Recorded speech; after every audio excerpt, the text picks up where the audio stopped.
ครบหมดแล้วงานนี่ขึ้นไวกว่ากาแฟ รู้สึกว่ากาแฟนี่ปลูก2 เดือน 3 เดือนงานนี่บ่ถึงเดือนนะท่วมว่า มาเอาใจ เจะเฮ็ดหยังนี่บ่ได้เฮ็ดหยังแล้วก็ได้ ตอนนี้คือไปอยู่ เน่าเนาะโอ้ยเน่าแล้ว เน่านะก็ได้ หัดควรรุดจะควรเน่า เลือกเอา บ่เน่าเนาะ เน่าเน่า โอ้หมากบ่เน่าบ่เน่าก็ได้บ่อยู่พริกเนาะ นั่นนะเวลาเขากินเด้อบ่คือมะเขือที่บ้านเฮามันยาวเนี่ย เบิ่งไกลๆเบิ่งไกลก็งามแค่ก็สูงประมาณ30 เซนได้ละ30-40นี่ก็เพียงหัวเข่าแล้ว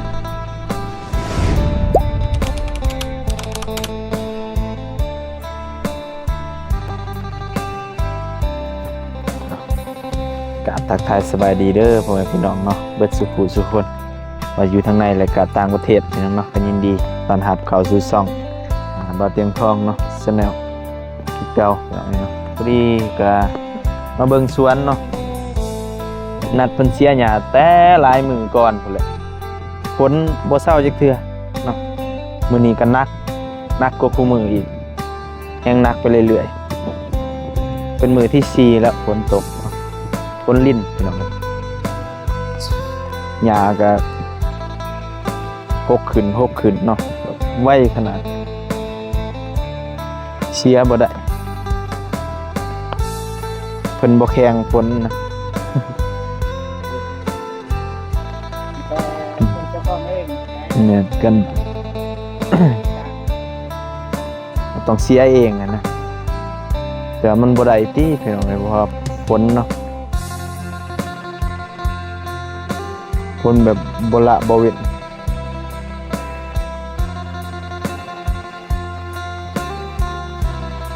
บางหม่องที่เอื้อยเพิ่นเสียกับแป้นอยู่แต่ว่าหม่องที่แถวเบื้องตกเนาะไป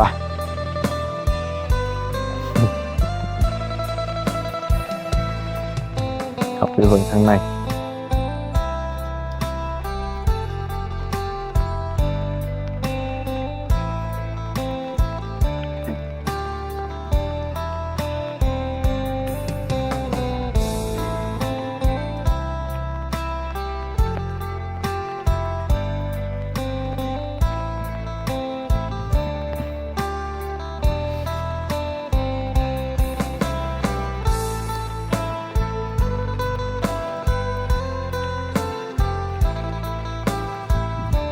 ฝนลิ้นสีแร่เมืองปากซองเนาะหอดฤดูกาลฝนเลยก็เป็นแบบนี้แหละ4-5 มื้ออาทิตย์หนึงจังหยุดทีก็เป็นเดือนก็มี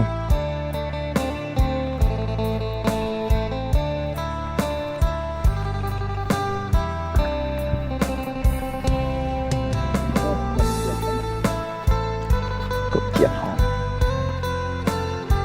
ฮัลโหลยัง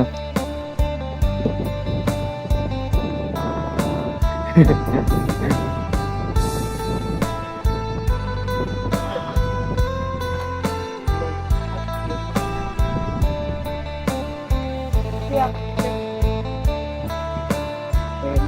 เป็นจะกินข้าวโพดได้เลย ต้มข้าวโพดให้กินแหน่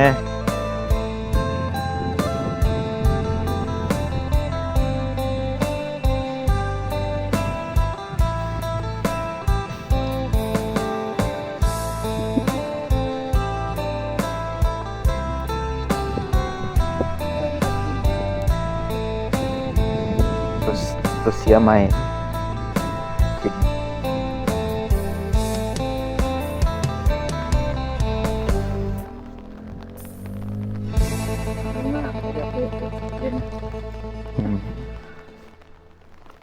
หยุดการเติบโตเพราะว่ามีคู่แข่งนะดูดกินอันนะสารอาหารหยุดสะงักไว้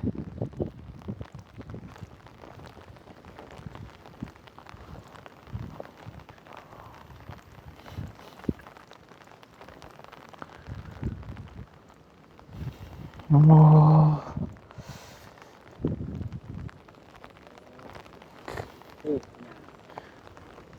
หกบแล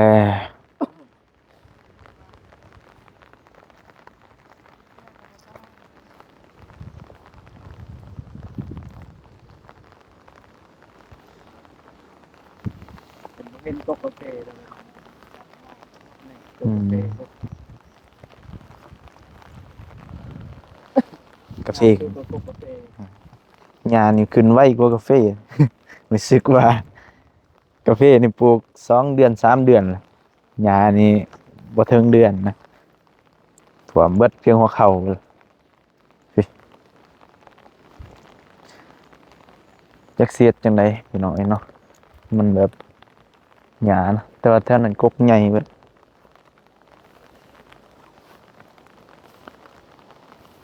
น้ำท่วม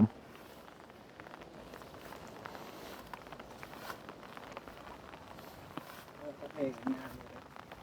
น้ำอยู่กาแฟ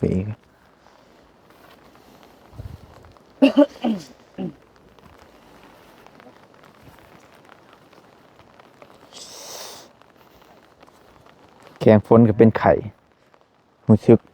ปวดหัวนี่โอ้แถวนี้ลม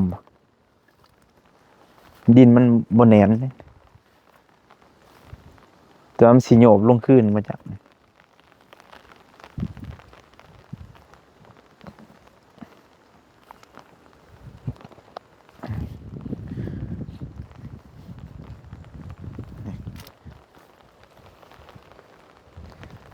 เป็นตกกาแฟ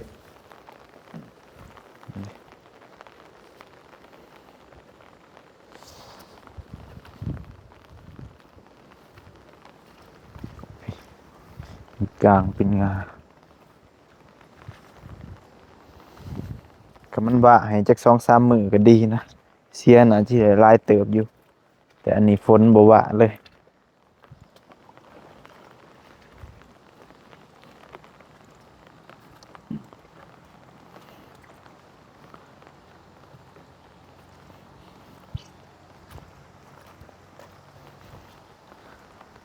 เราสำรวจมันก่อน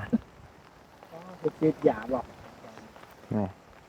จิตยากับเบิดเลยนะต้องกิน ประกูดนะ โอ้ เรียบร้อยแล้ว ยา มันหกเด้คำบ่ซีดเอาหญ้าบ่ได้นี่ก็ซีดคือกันนี่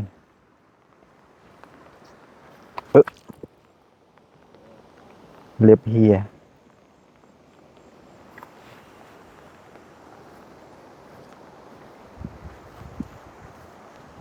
เด็ดสมอเลบ่เพิ่น มันยาแนะนำเต็มได้อยู่ อ่ะ เวลามันบกนิดมันเดียว นี่ นี่เด็กนี่เด็กแม่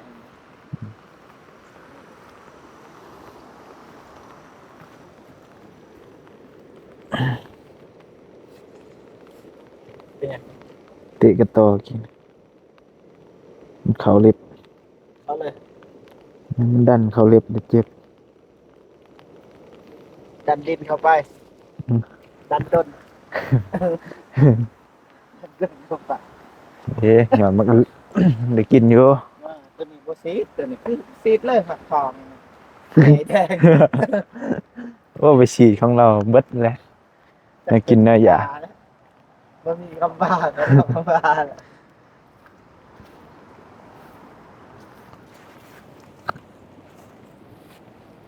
โอ้ยันเตะกระต่อ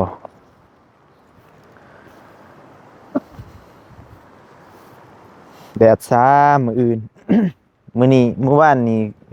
มันห่วยช่วงแรงเพิ่นว่าเป็นนัดคนมาอีก เต ตื่นเช้ามาผัดฝนอาละวาดอีกหนักกว่าเก่า ออกคู่นะเสียคันหมคันจองใหม่ออกแล้ว อ้าวได้เพิ่นฮู้ว่าโอ้ของใหม่เลยนี่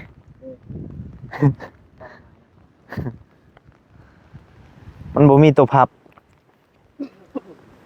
ก็เลยใส่สื่อตัวนี้ซะ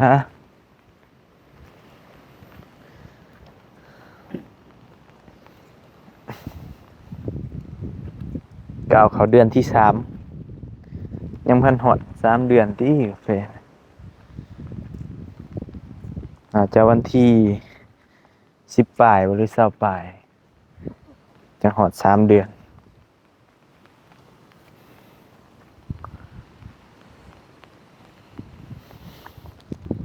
เอาหนาวหลาย นี่ประตู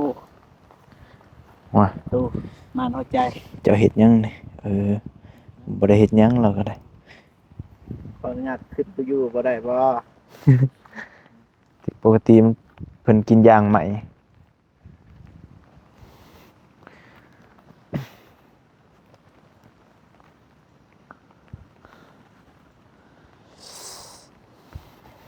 เขียวบัดนี้เนาะแต่กี้บ่เขียวทายจังไดก็เห็นแต่ดินแดงๆแดงๆบัดนี้เขียวเบิดแต่หญ้า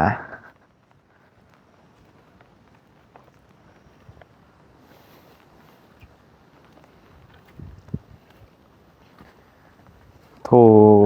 หาสาวหนูอยู่น้องหนูว่างเลยมาเสียหญ้าให้แหน่ช่วยแหน่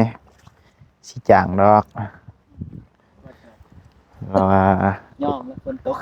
ฝนตกเหรอ ก็มีหมูมีครูเพิ่นอยู่ อยากเสียอยู่แต่ว่าฝนมันตกเฮ็ดหยังบ่ได้นอนตุ่มผ้าห่มเนาะคันสูงส่ำนี้ฉีดยาได้แล้ว ไม่กองมาตับกองมาทานโลด ต่ำบ่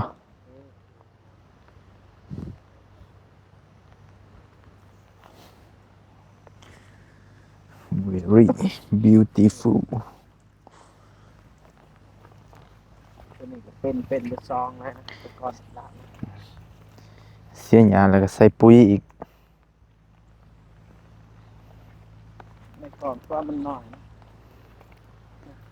นี่กาแฟปอม สายพันธุ์ใหม่บ่หญ้าประมาณ3 อาทิตย์2 อาทิตย์ปลายท่วมกาแฟอะ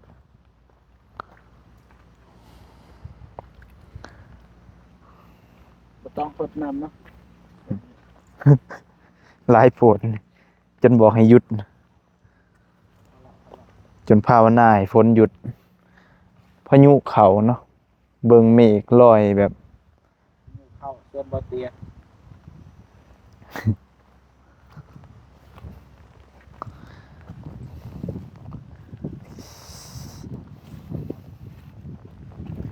แบบนี้มีแต่นอนตุบห่ม แล้วแล้ว มื่นบัดนี้ย่างไรกับมือ ดูแล้วมาอย่าง เกี่ยวหาแล้วบ่ หาแนวกินอีกแล้วเริ่มหิวแล้ว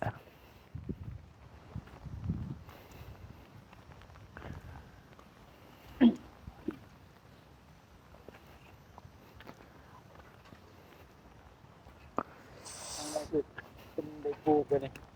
มันได้ปลูกชั่วดินแล้วก็ปลูก อืม มะเขือนี่หญ้าบ่มีเพราะว่าเราเสียทัน นะเราก็สิคั่วแต่อาณาจักรเครื่องปลูกแล้วนะมันก็กว้างเติบครึ่งหนึงแหละปลูกเครื่องปลูกนี่กันเนาะ เห็นแล้วบ่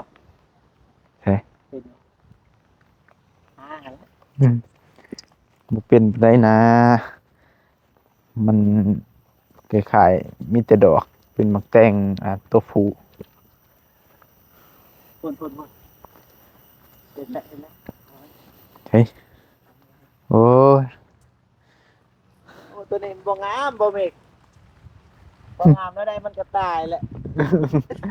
เอาซะ บ่เบก ฮะ ลมพัดเอ้ย โอ้โอ้โอ้โอ้โอ้โอ้พายุเขา แนมเบิ่งไหมน้ำเบิ่งเป็นอย่างเงี้ยไป ใช่ เป็นโอเค โอ้บกล้าแล้ว นี่นะมันขุดเลยอะไรมันกันนะ ที่เราเลี้ยวครับบ่ครับ นะบ่แม่นเอามันคดแบบนี้นี่แบบนี้มันคดมันเหี่ยวแห้งเลย มันเน่าเนาะ มันเน่า มันเน่าเนาะโอ้เน่าแล้ว มันเน่านะบ่ได้ หาดควรรุดจะควรเน่า ขนาดควรยังเน่า โอ้ควรเน่าพี่น้องไอ้เนาะ เอ้ย เน่าแล้วอันนี้ มันเน่ากินบ่ได้ครับเอ้ย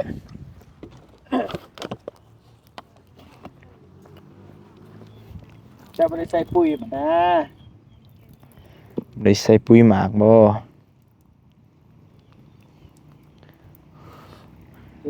ใส่ปุ๋ยซะเนี่ย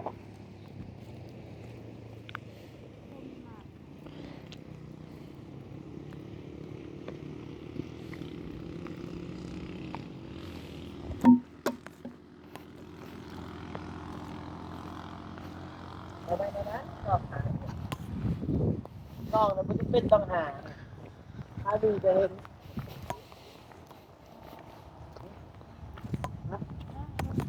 จะเห็นเลยนี่เจ้าเกียร์นี่เนี่ยเกียร์นี่บ่เกียร์ก็ได้คันนี้ก็เห็นมันแปลงเบิ่งยากปานนั้น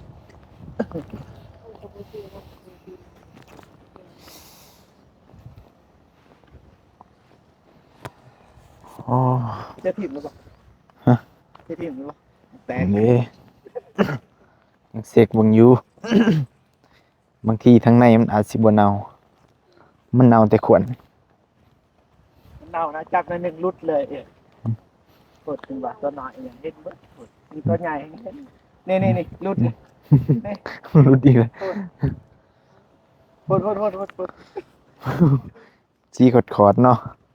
เอาตัวนี้ยังได้อยู่ห่างมันใหญ่ได้ตัวนี้ได้อยู่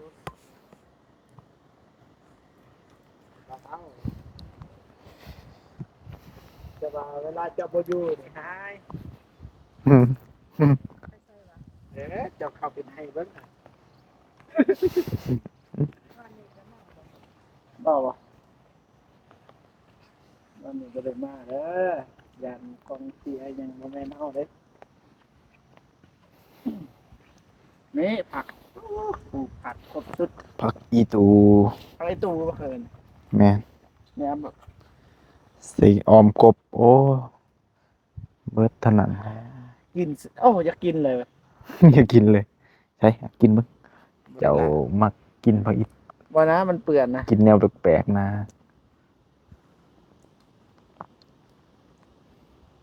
ขัดวะว่ามันเปื่อน เอานี่แตงนี่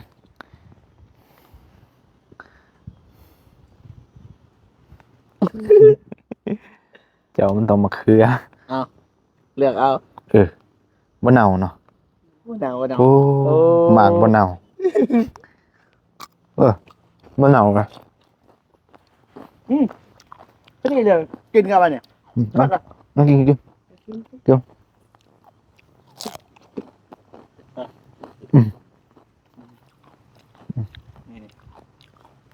ได้บุญอยู่พริกเนาะ เยี่ยมเยี่ยมเด้อซื้อไว้เด้อ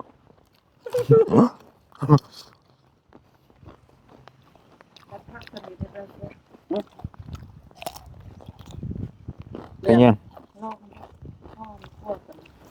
อีตูไต นี่ป่ะทุกตัวกันเหรอ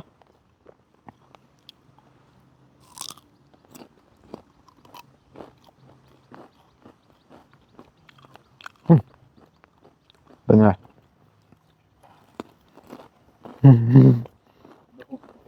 กินกับใบมะเขือก็ได้นะ ไป ไป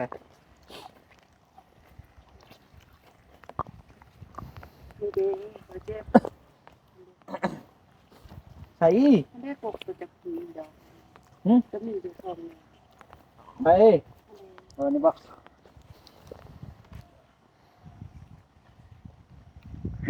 เครือ ธรรมชาติ อ้าว เอาเลยหานำฮะ หลังละ บ่ล่ะ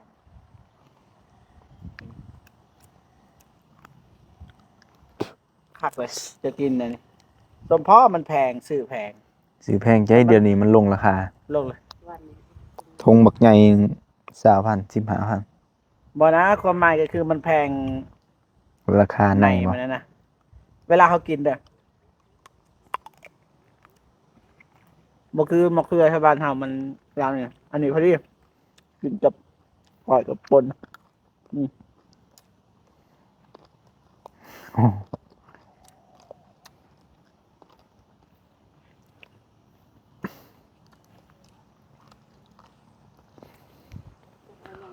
แซ่บแซ่บบ่แซ่บเขาอยู่ คักบ่คักบ่ไอ้ บ่เน่าเนาะเน่าแต่ขวัญ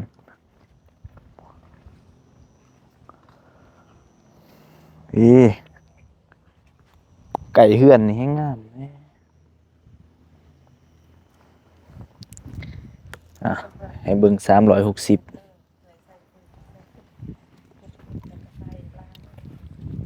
นัดบ่เม็ด ฮะ หรือบ่เจ็บ อันนี้บ่เจ็บเนาะ นัดบ่เม็ด ถ้าเปรียบเทียบบ่ ว่าดอก เราเบี้ยตัวนี้เขามาปลูกใส่ใหม่ อันนี้เอื้อย เบียร์ซุนี้มันบ่อยากงามเลย อันนี้เอื้อย กันไปเอื่อย เรียบร้อยแล้ววะกบาบบ่ได้แล้วเบียร์นี่มันเสียแหละ มันจะได้เพิ่นละ นี่ปงใบยอดใหม่แต่ ให้มันฟื้นฟูก่อนจังว่ากันให้มัน โม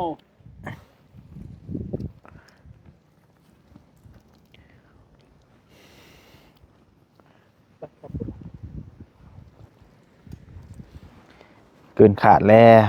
แต่ว่าฝนก็สิร้ายแน่นี่ว่าเดือนเริ่มต้นเนาะฝนลิ้นเดือนหน้าแห้งหนักเนาะมันสิบ่มีโอกาสฮอดได้เสียพุ่นแหละพี่น้องเนาะ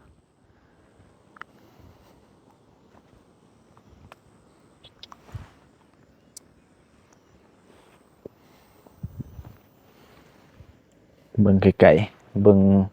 ไกลก็บ่งามเนาะเบิ่งไกลก็งาม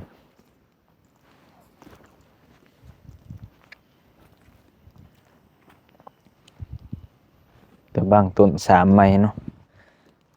หยอด2ต้นแล้วมองนี่ถ้าว่ายังนิ่งอยู่เฮาก็ให้เพิ่นเปลี่ยนใหม่มีแต่เบี้ยเปลี่ยนใหม่เนาะมันสะกว่าหมู่นี่ก็สับใหม่พี่น้องว่าคือว่าปลูกเต็มเบิดแล้วคือว่าซื้อเบี้ยมาใหม่พี่น้องเนาะก็ตัวมันตายนี่แหละพี่น้องเนาะเฮาปลูกแล้วเบิดแล้วแต่ว่ามันตายต้องได้ซ้ำใส่ตลอดเนาะตลอดปี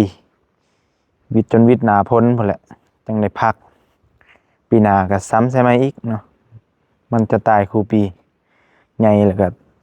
ยังตายคือเก่าเป็นปกตินะเนาะ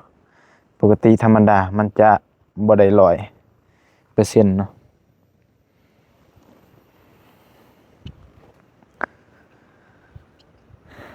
ถือว่ายังเสียบ่ได้เนาะหญ้าก็เริ่มสัดขึ้นไว้เนาะแต่ว่าเห็น66เสียนแต่พืชเนาะต้นกาแฟบ่เห็นแต่ว่าเป็นพืชที่เอื้อยเพิ่นปลูกพอได้กินเนาะ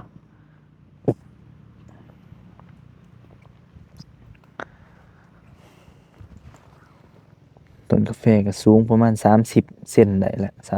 30-40บางต้นก็40 เซนเนาะก็ถือว่าเติบโตไว ได้มาตรฐานอยู่พี่น้องเนาะตามมาตรฐานนั่นแหละเล็งเกินกว่านี้ก็มันก็ สุดนะสุดที่ว่ามันสัตว์นั่นแหละไวกว่านี้ก็จักสิซำใดเนาะจักเสียดแนวใดสุดแต่มันสัตว์ไวไปซำนี้เนาะเข้าสู่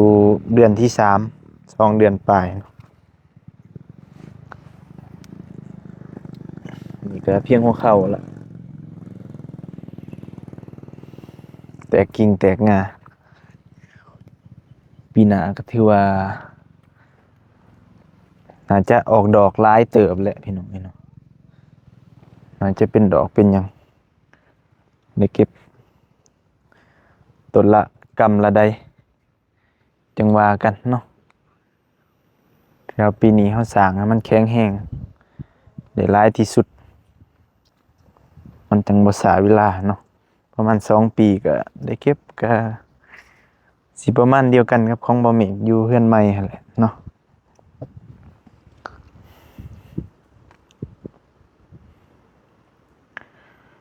เขียว เขียวต้นมะเขือมักถั่วดินเนาะถั่วลิสงแล้วก็เบื้องนั้นก็เขียวหญ้า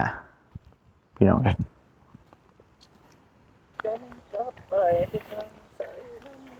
โอ้น้ำก็สิขึ้นแล้วบัดนี้แต่ว่าขึ้นข้าวเดียวลงข้าวเดียวนะน้ำ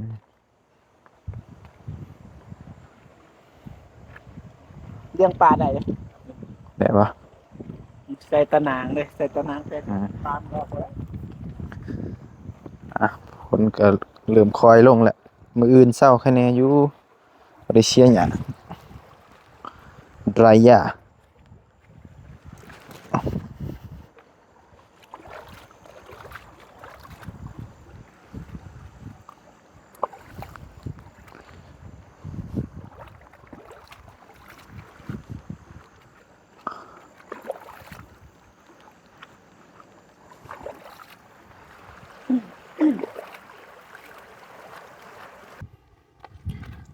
โอเค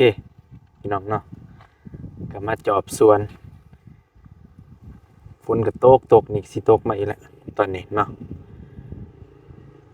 หญ้าก็บ่ได้เสียแต่ก็ฟังเบิ่งมื้ออื่นถ้าว่าฝนเช้าเนาะก็สิเสียแต่เมื่อวานนี่ตอนแรกเพิ่นว่าฝนมันเช้าแล้วเนาะก็เลยว่าให้เพิ่นไปหาคนตื่นเช้ามาว่าหนักกว่าเก่า เอาก็มีแต่ประมาณนั้นพี่น้องเนาะก็เลยมาอัปเดตบรรยากาศย่านว่าพี่น้องอยากเบิ่งเนาะส่วนมากาเพบ่เตียงไปฮอดไสเนาะแล้วก็บ่เตียงก็อยากเบิ่งคือกันนั่นแหละพี่น้องเอ้ย เอาโอเคใจก็ขอบคุณขอบใจเนาะขอบคุณหลายๆเด้อ FC พ่อแม่พี่น้องเบิดทุกคนที่เข้ามาติดตามแล้วก็เป็นกำลังใจให้ทั้งเฮาเนาะมาโดยตลอดใจก็ให้เพิ่นอยู่ดีมีแรงเนาะให้โชคให้มานให้ร่ำให้รวย เบิดทุกคนเนาะเดินทางตลอดปลอดภัยไปทางใดมาทางใดกันเนาะยังทำหยังก็ให้ราบให้ลื่นเบิดทุกอย่างทุกประการเด้อพอกันใหม่คลิปหน้าพี่น้องเนาะสำหรับคลิปนี้สบายดี